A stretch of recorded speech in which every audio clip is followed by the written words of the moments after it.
आज जो जस्टिस जमाल बंदोखेल के रिमार्क्स हैं उनको किस तरह से देखते हैं। उन्होंने कहा है कि रिमार्क्स है मेरे वो गलत इंटरप्रेट किए गए और असल में ये 4-3 का फैसला है। उन्होंने चीफ जस्टिस के सामने ये कहा और ये एक तरह से अनप्रेसिडेंटेड है कि चीफ जस्टिस का फैसला अगर अखिलती राय में चला जाए। नहीं, बिल्कुल अनप्रेसिडेंटेड नहीं है। बड़े हर रोज़ाना फैसले होते हैं जिसमें इख्तिलाफी राय होता है।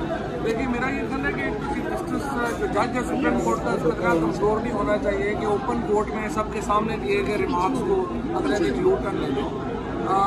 दबाव तो सुप्रीम कोर्ट के ऊपर है इस वक्त और हम देख रहे हैं कि पूरी हुकूमत और जो नून लीग PDM के तमाम पेशेवर लोग हैं वो सुप्रीम कोर्ट के ऊपर हमले करने में मसरूफ़ हैं।